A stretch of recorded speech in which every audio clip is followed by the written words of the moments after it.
This speculative scientific thought experiment explores the nature of fluidic space, a hostile, multidimensional realm introduced in Star Trek Voyager and inhabited by species 8472. Blending canon, extrapolated science, and theoretical dimensional physics, the work presents a comprehensive analysis of fluidic space's physical laws, strategic risks, and potential for exploration or colonization.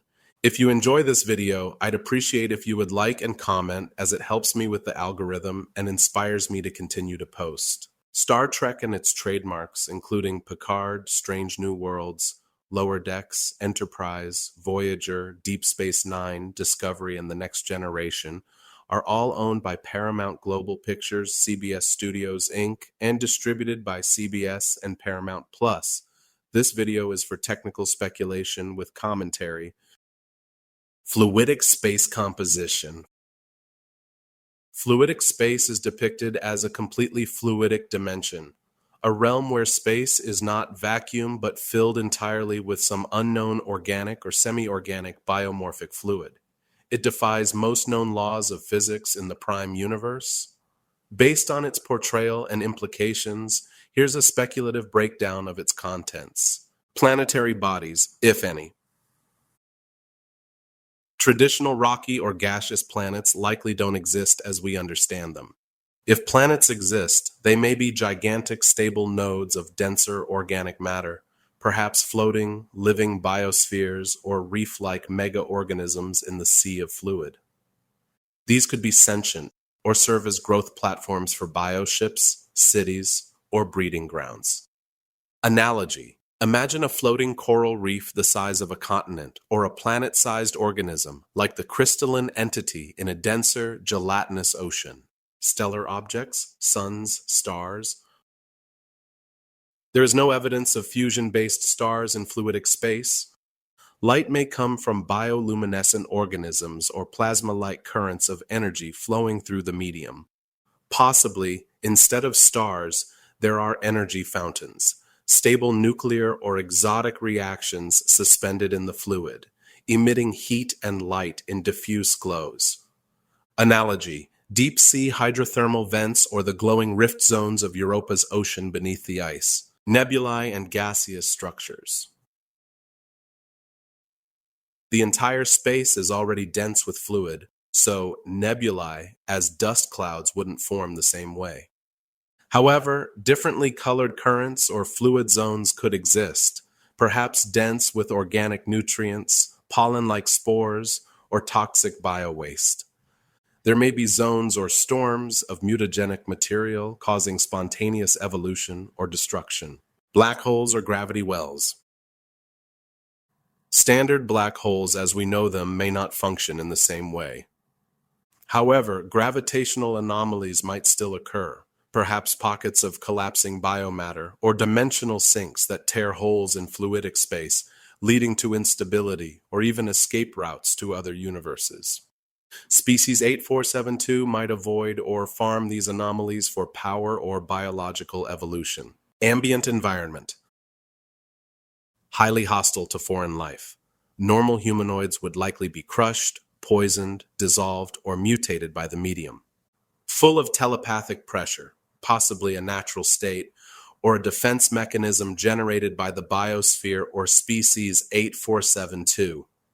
There may be no up-down orientation, making travel extremely disorienting for non-native species. Cultural/architectural analogs. No cities or mechanical structures, instead organic hives or mobile biology. Species 8472 themselves may have merged biology, politics, and habitat into one. Their bioships could serve as homes, labs, and even political arenas. What is dimensional physics? In science fiction, dimensional physics refers to the theoretical principles that govern universes with different spatial, temporal, or physical laws. It's the rulebook for realities outside the familiar 3 spatial dimensions and 1 of time. For fluidic space, that means a reality fundamentally incompatible with the prime universe's physics. Dimensional physics and fluidic space. Fluidic space likely operates under alternate dimensional constants, creating an entirely different fabric of space-time.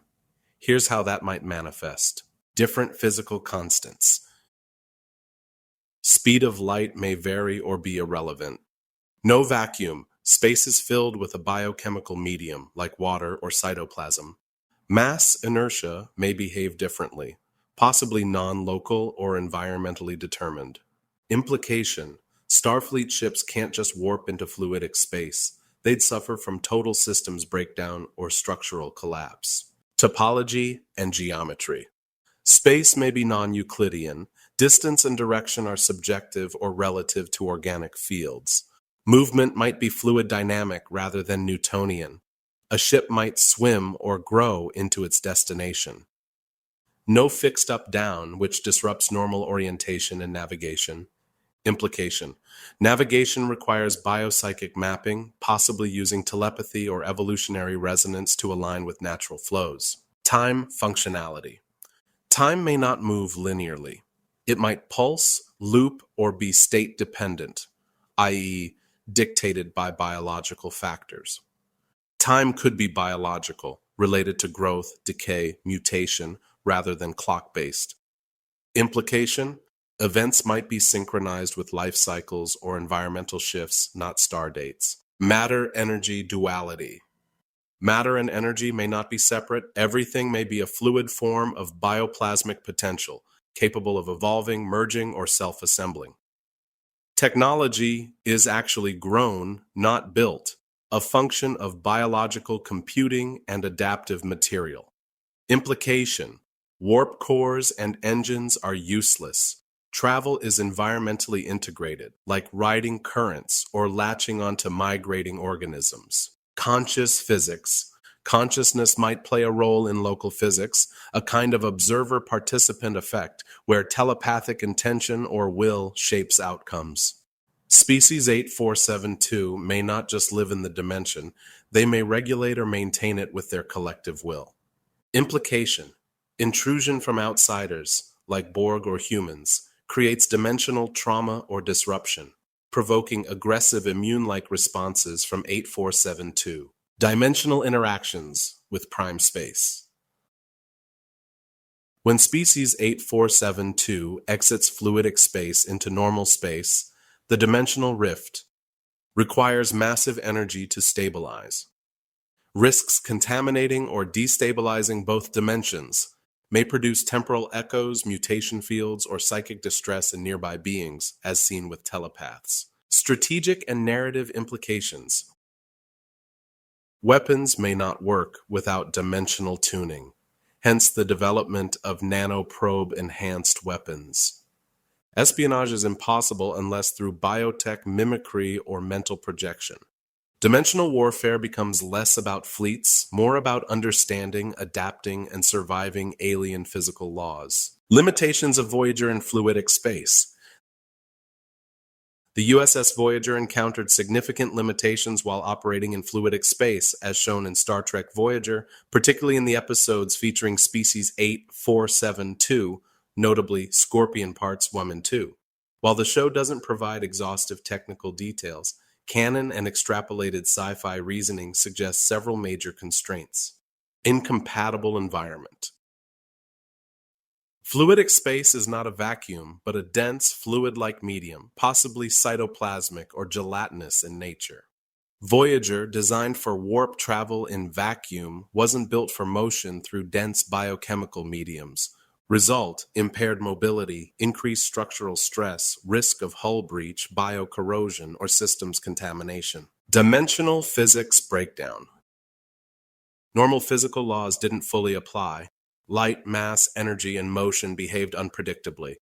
Warp drive and impulse systems were ineffective or dangerous. Sensors gave unstable readings. Inertia dampeners and navigation systems malfunctioned due to non-Euclidean topology.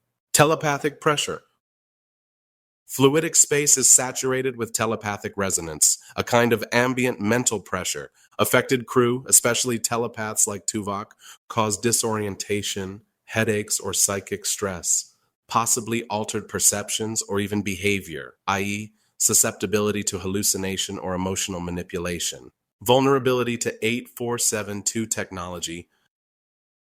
Species 8472's bioships vastly outclassed Voyager in speed and maneuverability. Offensive power, able to destroy Borg cubes easily. Defense, biomorphic adaptive shielding.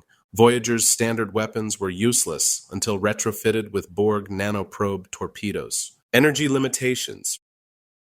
Prolonged dimensional exposure drained systems rapidly. Shields, life support, and propulsion needed constant adjustment. The ship risked power failure or being trapped in fluidic space without a stable rift. Access and exit constraints.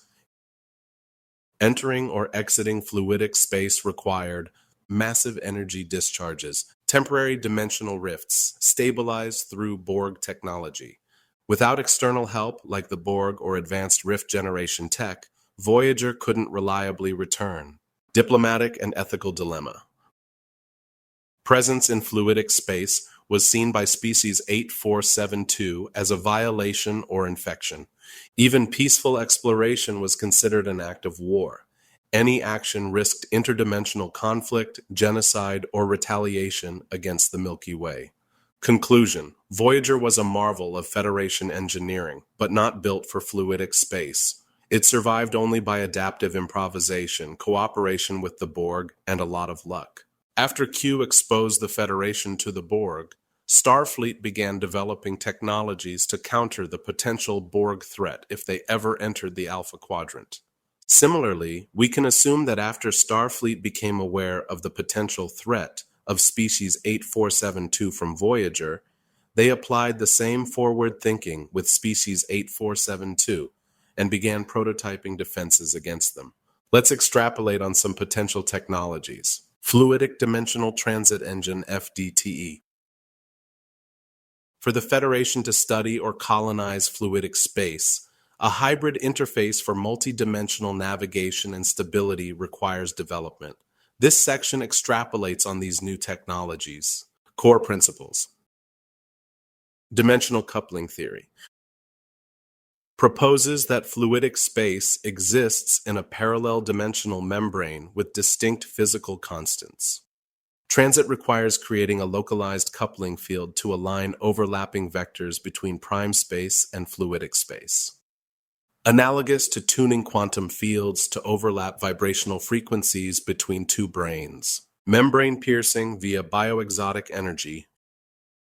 Fluidic space, speculative composition.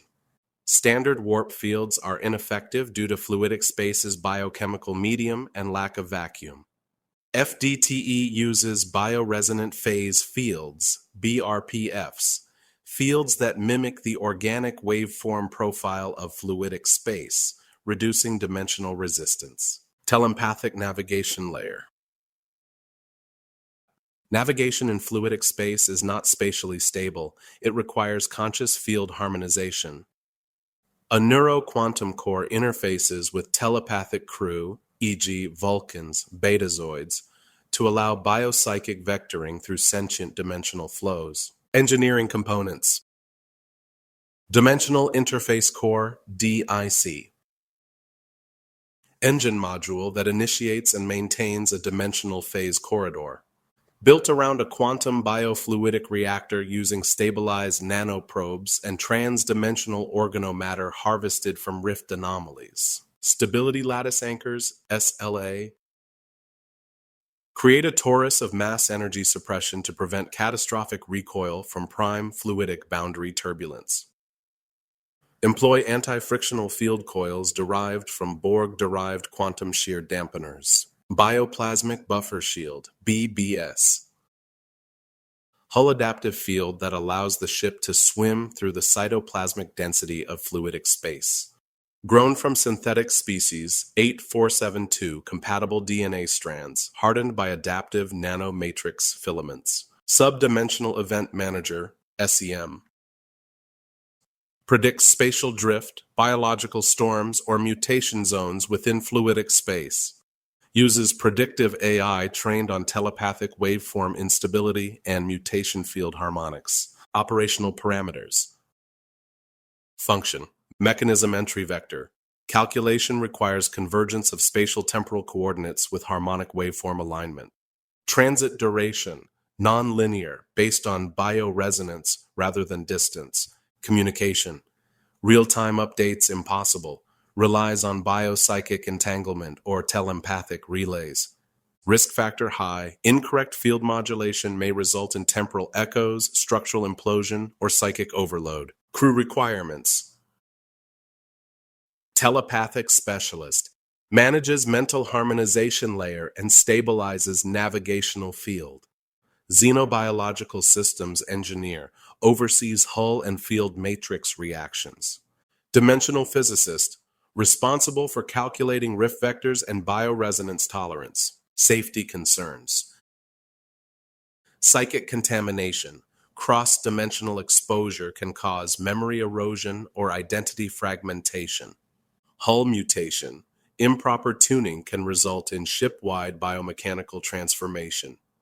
Temporal feedback loops. Entry-exit imbalance may create recursive event forks. Simulation scenario.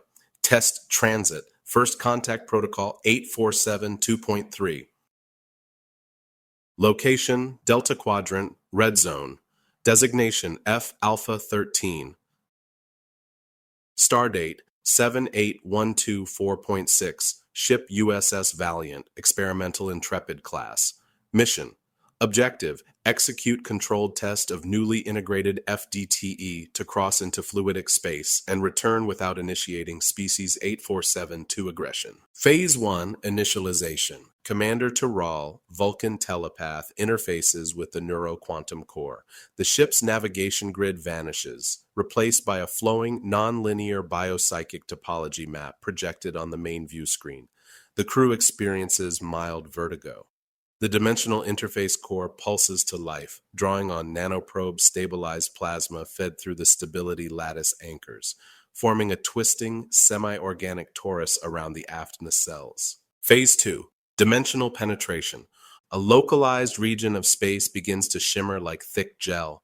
The FDTE fires a resonance beam, the stars flicker, the ship shudders, and fluidic space overlays normal space like a watercolor bleeding across a canvas.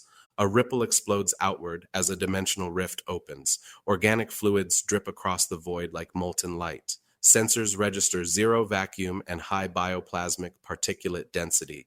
Phase 3. Psychic feedback. As the Valiant enters fluidic space, Commander Terral collapses, overwhelmed by telepathic pressure. The SEM, Subdimensional Event Manager, registers an approaching mutation current. Two species 847-2 bioships vector in. The ship's weapons, preloaded with nanoprobe torpedoes, are locked but non-aggressive under peace protocol. Phase 4, return transit. With ambient energies destabilizing, the FDTE reroutes power, using telepathic waveform echo recorded by Commander Terrell's neural scan to retune the exit corridor. The ship slips out of the dimension backward like a jellyfish sucked through a straw. Temporal logs show the event lasted 16 seconds ship time, 3 hours prime space. Mission outcome. FDTE operational. Minor psychic trauma to telepathic crew. Species 8472 did not engage. Dimensional signature registered in ship's hull. Adaptive field shielding required for future missions. What would happen if humans attempted to colonize fluidic space?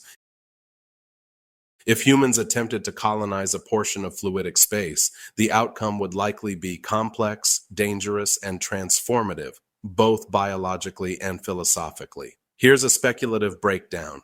Immediate biological hazard. Hostile medium. Fluidic space isn't a vacuum. It's a dense, possibly semi-liquid medium filled with bioplasmic material, mutagenic spores, and telepathic pressure. Human physiology would not survive unprotected. Exposure might lead to cellular mutation or dissolution, psychic overload in telepaths or even latent empaths, metabolic failure due to incompatible biochemical conditions, environmental adaptation requirements.